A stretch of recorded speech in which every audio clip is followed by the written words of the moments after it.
is an ultimate global podcast. Hello, and welcome to our special weekly podcast on trending international and social affairs. You're listening to Saurabh Kora and George Mavros from Sydney. So welcome to today's episode on Ultimate Global Podcast, where we are joined by a very special guest from the UK. We don't have a lot of guests joining us from UK. I think you are the third or the fourth guest. So that's a very special occasion for us that we have a guest from UK, and his name is Benjamin. He is considered to be UK's most hated sales trainer, and I would just pass it on to him in a while to kind of narrate that story and tell us why he considers himself as the most hated sales trainer and how did that come into picture for him. And then we will take it further on today's topic, where we would love to know from him on the top sales tips which people on LinkedIn and around the world who might be listening to this episode can really take away from. So Benjamin, all over to you. Firstly, I would love to get a brief introduction about yourself and why do you think you are UK's most hated sales trainer? Well, okay. Well, thanks for having me on, Saurabh. It's a pleasure to be here, and hello to Australia. I do a bit of work in Australia from time to time, but not a lot because of obviously the time zones make training challenging. But yeah, so the UK's most hated sales trainer. I always get asked this question: How did this come about? And the simple rule is I made it up. That's the first thing I tell people. It's all marketing, just like McDonald's, I'm loving it, or Nike, just do it. It's all made up. Right, so there's no international body that measures hatred amongst sales trainers and then ranks you according to your hatred. So it's all completely made up, and it came about by me wanting to stand out in a very crowded, competitive marketplace. I mean, how many sales trainers are there in the world? How many sales training companies? There are thousands, tens of thousands, probably, maybe even hundreds of thousands. I don't know, but there's a lot of them. They all look, sound, and sort of come across the same, and I needed to stand out. The other thing is I wanted to be an expert in my own right, and I didn't want to. So when I was trying to figure out what to brand myself as, I went on LinkedIn, and I looked at what do other successful salespeople, and everyone who's successful says, number one, the best, guru, top influencer, top performer, smash this, income earner. And it's all, look at me, look at how great I am, look at how awesome I am, look at how wonderful I am. And I suddenly realized no one wants to be hated. It's the exact opposite of being a guru or an expert is hated. So I thought that space is completely open to someone to come along and take. So I took it. Now, I know no one can come along and say, no, I'm more hated. I mean, that would just be stupid, right? I mean, you could try it, but it would just be stupid. So, yeah, so that's how it came about. It was to be the antithesis. And because everything I teach is counterintuitive and it's almost the opposite of what most traditional sales training teaches, it fitted perfectly. And then, of course, Donald Trump came along and he had this red hat. Now, who's the most hated person apparently in the world? It's this man called Donald Trump. And I saw that hat and I thought, oh, man, I can't not use that. So I've got make salesman great again. And I just thought it all fits in with the brand. It fits in with the most hated. And it's worked wonders for me because it's done exactly what I wanted it to do. It stands out. People recognize me. And people are aware of the brand globally now. So it's been good. But it's just me. Before anyone gets too excited, I'm a one-man band. I don't want employees. I don't want any of the head trash that comes with. I'm a one-man guy. So obviously my time is limited on who I work with and how I do stuff, but it works for me. I don't want to be a Grant Cardone. I'm not after Lear jets and no. This is a really good, comfortable lifestyle business that keeps me living a lifestyle I'm very, very happy with. So yeah. So that's me in a nutshell. Awesome, Benjamin. I really loved your value proposition and the kind of personality that you're trying to portray, because as you said, a lot of people just want to become gurus, but not a lot of them want to become the hated sales trainer. And I'm sure that it can have its own pros and cons, which you can share with us later on. But I would love to know, since we are talking about sales and since you are into sales, I would love to know from you, what do you find as the top 3 or 4 challenges in today's age, especially in the third decade of the 21st century, for most of the salespeople, irrespective of their industries, be it technology or manufacturing or any kind of sales that they are doing? Yeah. Okay, I suppose the top three. So number one for me is this, and I think this is very prevalent, is most people in sales, I'd say 95% of people who are in sales don't actually want to be there. Very few people wanted to be in sales when they were growing up. It's not something you aspire to be. You want to be a doctor, a lawyer, an astronaut, a racing car driver, an accountant, an artist, a teacher, a nurse. These are things you want to be. And then what happens? You go to university or you leave school, whatever it is, and you suddenly realize you've got to make money. You need a job. You've got to pay the bills. And when you're young, you look pretty good. You fit into a suit. You don't dribble. So now you're qualified to be a salesman. Yeah, you've got all the requisite characters. Oh, and you go into an interview and they say, he's quite nice. He's got quite a good personality. Let's give him a shot. That's it. You're in sales. And so because most people are in sales by default, not design, because deep down they don't want to be there, very few people get very, very good at it. Because why would you put in a lot of effort and time to get good at something that deep down you're doing in the hope that something better will come along? So I use the example, I know lawyers and I know surgeons. You ask the average lawyer or the average surgeon, why are you a lawyer? Why are you a surgeon? Very few going, I just kind of fell into it. No, they don't just kind of fall into it. And there could be the odd one, right? But most is, I've always wanted to be a lawyer. I've always wanted to be a surgeon. And then they had to go and study 5 years to qualify as a barrister, 7 years to qualify as a doctor. Then you're a junior. You're at the bottom of your profession. And then you've got to keep learning and getting better and better and better. And that's why it's called a profession. Whereas with sales, to be classed as a professional salesman, you need 3 days product knowledge training, a new suit, a car, and a CRM system, and you are one. Right? There's no training goes into teaching you how to communicate, how to ask questions, how to engage, how to act, how to do all the things that make great salespeople. And the other issue that, so that's the first one, is most people don't want to be there. So if you don't want to be there, we're always going to be mediocre. That's the first thing.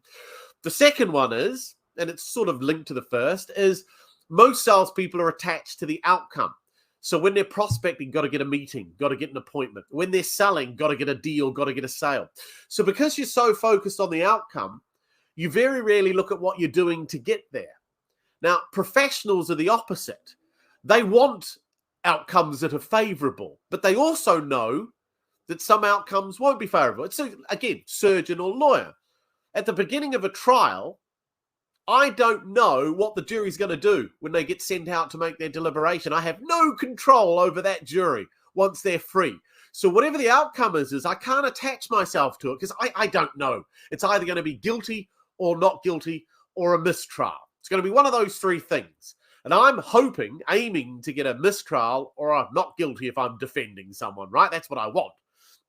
But I don't know. So the only thing I can control is everything I do up to the point that the jury goes out, which means I control the questioning, I control how I conduct myself, I control which evidence I challenge, which evidence I don't challenge.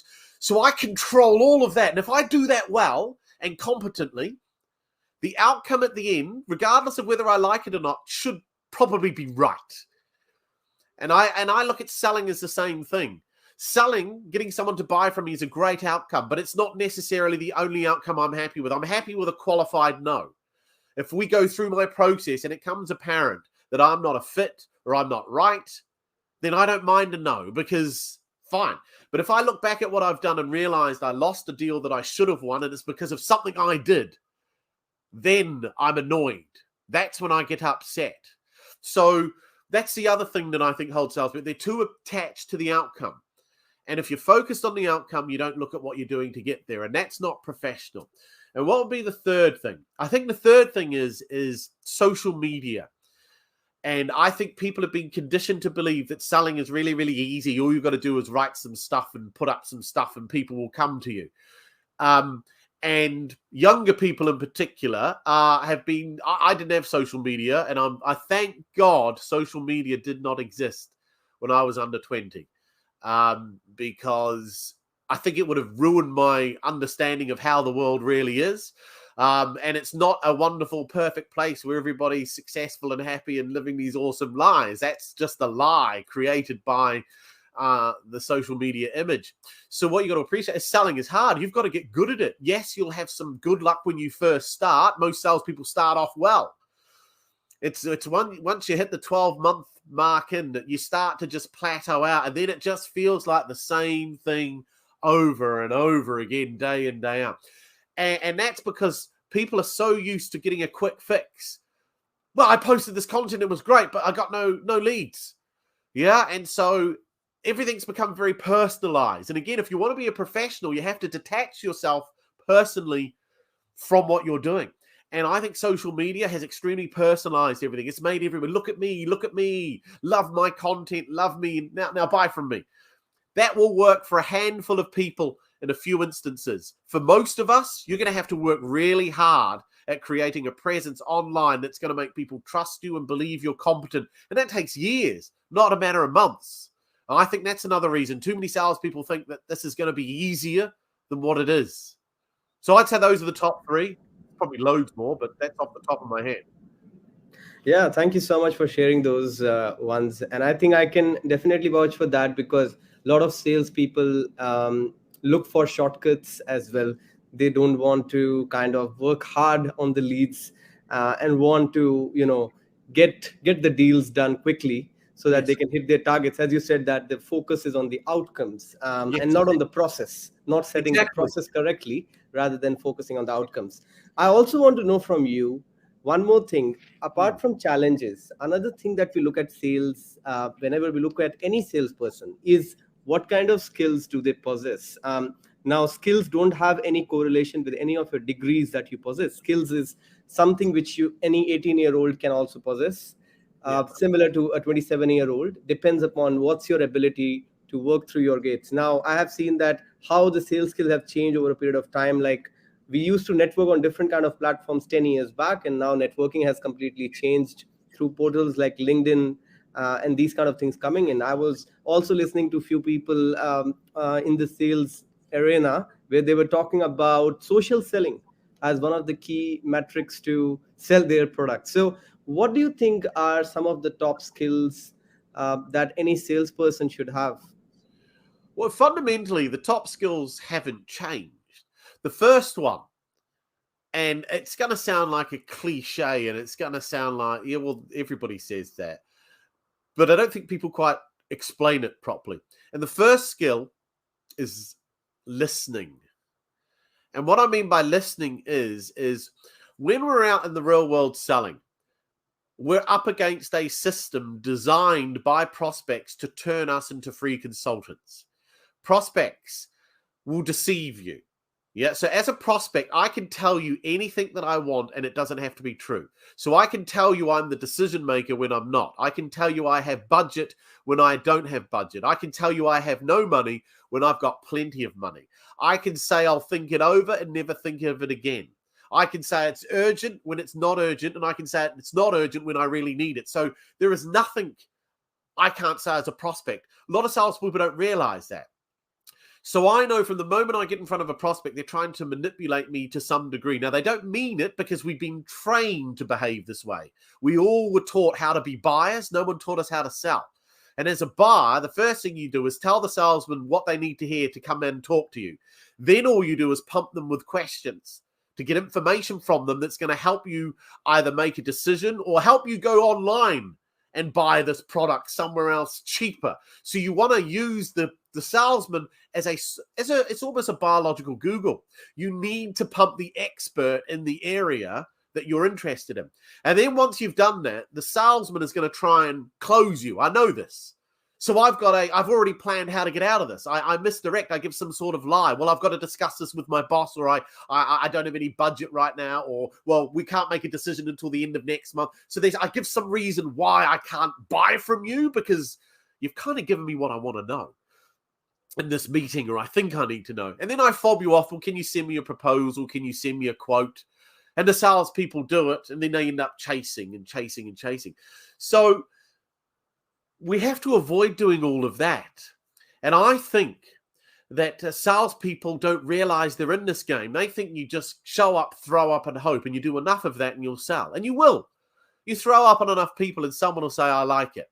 But it's a lot of work and it's a lot of effort. So control. So listening comes back to they're never really listening to what the prospect's actually saying. And by that, I mean, I read between the lines and then I try and get them to say what's between the lines. So when somebody says to me, look, Benjamin, we're potentially interested in getting some sales training. Now, the two words that stood out to me there are potentially interested. How wishy-washy is that? We're potentially interested in sales training. Salespeople just hear, we're interested in getting some sales training. No. The word potentially. Why did they say potentially?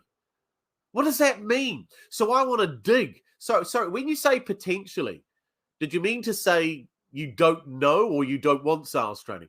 Oh, no, we do. So now it forces them to, no, we do need sales training. Okay, so help me, and then I can dig. So it's listening. Most salespeople listen for things to enable them to talk about themselves. I listen for things that are indicators that this is never going to move forwards, that this isn't going to happen. And so because I'm constantly looking for why we can't work together as opposed to why we should work together, selling is a lot easier. So that'd be one thing. They don't listen. And the other would be total lack of control. Most salespeople do not control the sales process. They react to the prospect. The prospect dictates what happens. Come and see me. Tell me what I need to know. Leave it with me. Send me something. I'll be in touch. And the salesman is doing that over and over and over again. And every now and then someone says, all right, we're in. How is it that the person with the solution lets the person with the problem dictate the shots? Doesn't make any sense. And that's because we've all been programmed that if you have the money, you're in control. That's not true. Your money's useless if it can't buy anything. Salespeople have to start acting like people that don't need their money. I'd like it, but I don't need it. And if I don't need it, it means I can act like someone that doesn't need it, which is more important. So I'd say those two things, listening and no control, are the biggest failings of modern people and old. Nothing's really changed. Yeah. Yeah, absolutely. And I think listening is very critical. And as you said, that how important it is to pay attention to those minute details, such as you said, potentially will buy or potentially are interested in your services. Yes. I would love to know, in continuation to this question itself, like when you are selling something, do you follow some sort of selling process, such as identifying the customer persona or understanding their pain points, any kind of processes that you follow? Yeah, so I have a very strict way I go about doing things. And my whole approach to selling is there's more reasons for someone not to work with me than there is to work with me. So my whole process is, and you hear it all the time, but very few people, this is why I'm not a big fan of people reading sales books. People read sales books, but never do anything in them. They just like to be able to say they've read it, to make them look intelligent and smart. So everyone's heard go for no. But how many people actually try and do it? I don't think a lot do. They do a few things a couple of times and it doesn't work, or it ends up being a no. And they say, well, that's not really, no, I wasn't meant to get to no. I'm just going for no in the hope that I'll get. So a lot of salespeople do things half-assed and they don't do them properly. So going for no. So my process is all about disqualifying, not qualifying. I'm not trying to qualify someone in. I'm trying to disqualify them out. Because if I can get through my disqualification, whatever's left at the end is more likely than not to buy, because we've given, and this is very counterintuitive. So I tell people the reasons why they shouldn't buy from me. Sometimes they say, I never thought of that. I go, I know, but the moment you walk away from this meeting, it will come up. And if I haven't dealt with it in that meeting where I control the conversation around that reason, there's a chance you'll phone me up having said you're in, saying, you know what, I've had a chance to think about it and I didn't like this, or I don't like that, or I just had an idea. So it's all about controlling the process. So I've sort of lost my train of thought. What were we talking about again? Where are we going? What am I going with this? I've lost my train of thought. With the buying process, we're talking about the buying process. So I'm very strict. I'm all about control. So I know what's happening in a sales meeting the whole time. I'm trying to get them to figure out they can't work with me. And if they can't figure out they can't work with me, what's left is we probably will work together. that speeds up the sales process, believe it or not. And that's also the other thing that I'm after. Time is the one thing I can't make more of. I can make more money, more babies. I can have more wives. Most things in life I can find ways of making more of. My time is the only thing that is ticking away. I don't want to spend any time talking to someone who says, potentially we're interested in sales training. Can you do this for us? And then spending 3-4 hours over a period of weeks talking to someone to get to the end of them say, you know what? We've decided sales training isn't really for us. I can't get any of that time back. So I'm very guarded with my time. And I want to talk to people that I can disqualify quickly or move forwards to the next step. And if I can't disqualify them out, then the odds are we'll move forwards. If I disqualify them out, good. I'll move on to someone else. So that's why I follow very, very, very rigidly follow that. Yeah, I think that this is a very critical point which you just touched base upon. Is a lot of salespeople focus on qualifying their deals and not focus on disqualifying the unimportant leads, which are not going to give them any results. And sometimes we're just wasting our time on qualifying the unnecessary leads, which might not give our account executives any result at the end of the day. I would also like to point on one of your LinkedIn posts that I recently read, and you were saying that a lot of people cold call and they get rejections on their cold calls. And they consider that rejection is for themselves, but it's not a rejection of the person as an individual. It's a rejection of that particular problem because that product maybe can't solve their problem. So that was an interesting post. You have to say something on that to such salespeople. Yeah, so the purpose of the post is to point out that most telephone prospecting is done wrong. And what it is people phone up and say, hi, Benjamin, it's Barry from ABC Company. How are you today? Right? They go, yeah, so we typically work with companies like you and we help them do this and we help them do that and da-da-da-da-da. So the problem is when you're phoning up talking about you, your product and your service, because you probably believe in what you do and you probably love what you do and you think what you do is very, very valuable, you're constantly putting yourself out there. So when a prospect says, nah, I'm not interested, or nah, this sounds like not something for me, because it's always about you, you start to feel it personally. The rejection starts to become personal because every call is ending with, no, I'm not interested. No, we don't need that. And it's you and the product they're constantly rejecting. And I say, well, that's why you should make your calls only about what you fix. So I don't phone up and ever talk about sales training. That's the stupidest thing to talk about to an MD. He doesn't care. What does he care about? What could be pissing him off? What could be annoying him? What could be frustrating him? That if I mention it, he can say, no, I recognize that. Yeah, I'm currently experiencing that with my sales team, or I've experienced that in my sales process. Once they're able to latch onto a problem that they recognize, then they'll talk. If they don't recognize the problems, all they say is, nah, I don't recognize any of those. I don't experience. I can't get angry or upset. I say, fair enough. Good for you. You're one of the lucky handful that don't have this. I'll leave you to it. Doesn't mean I'll never call that guy back. That's the other thing. He's not off the prospecting list. Just because someone doesn't recognize the problems I fixed today doesn't mean they won't recognize them in 6 weeks, 8 weeks, 3 months. I don't know.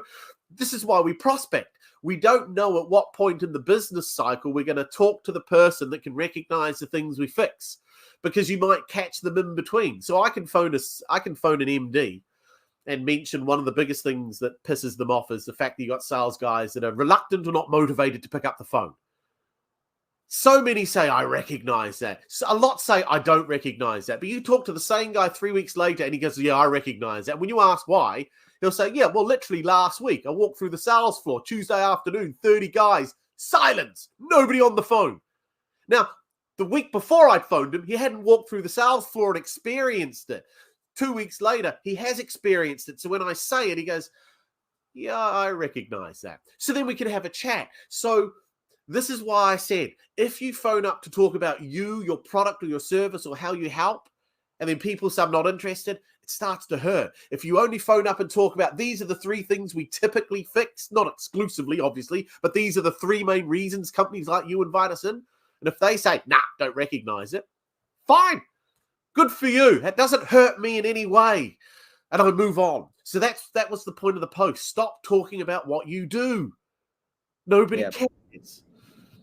Yeah, absolutely. And I think at the end of the day, if salespeople can understand this particular point, it will help them to keep themselves motivated and enthusiastic towards what they are doing. Because I feel that one of the key aspects of you as a salesperson is to be always motivated and enthusiastic towards what you're doing. The moment you start losing that enthusiasm because someone has rejected your call is the time when you start doubting your own self, whether I'm selling the right product or not, or whether I'm selling in the right way or not, because that's not the question. Maybe you're selling it to the wrong person.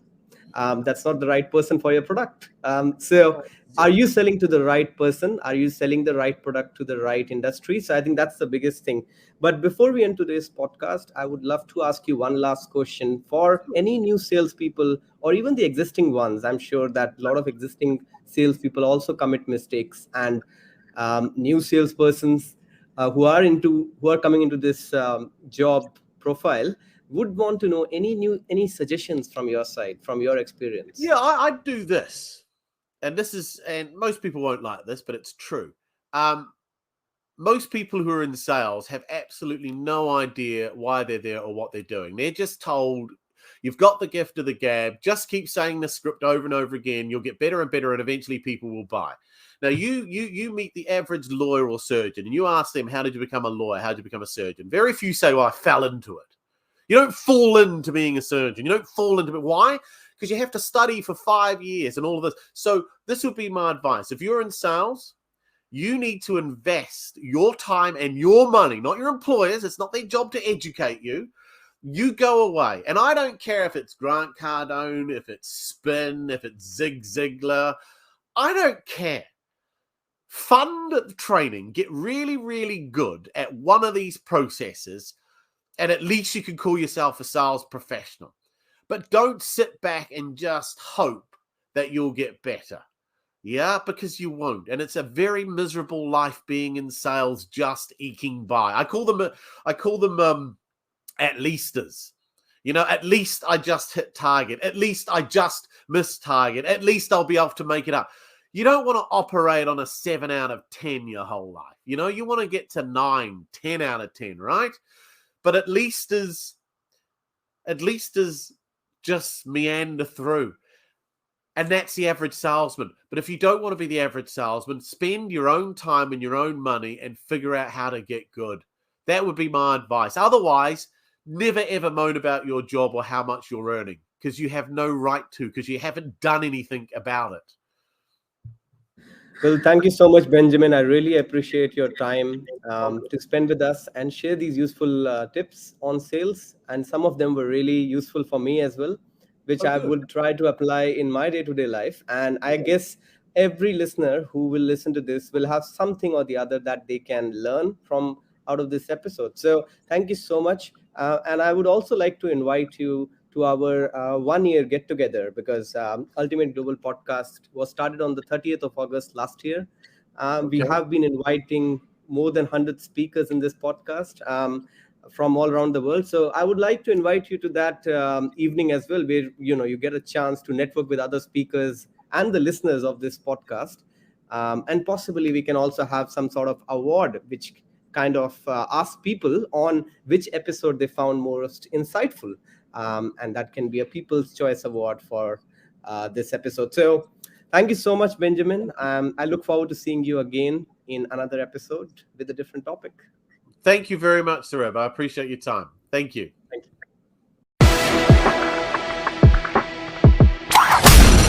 This is an Ultimate Global Podcast. Hello, and welcome to our special weekly podcast on trending international and social affairs. You're listening to Saurabh Kora and George Mavros from Sydney.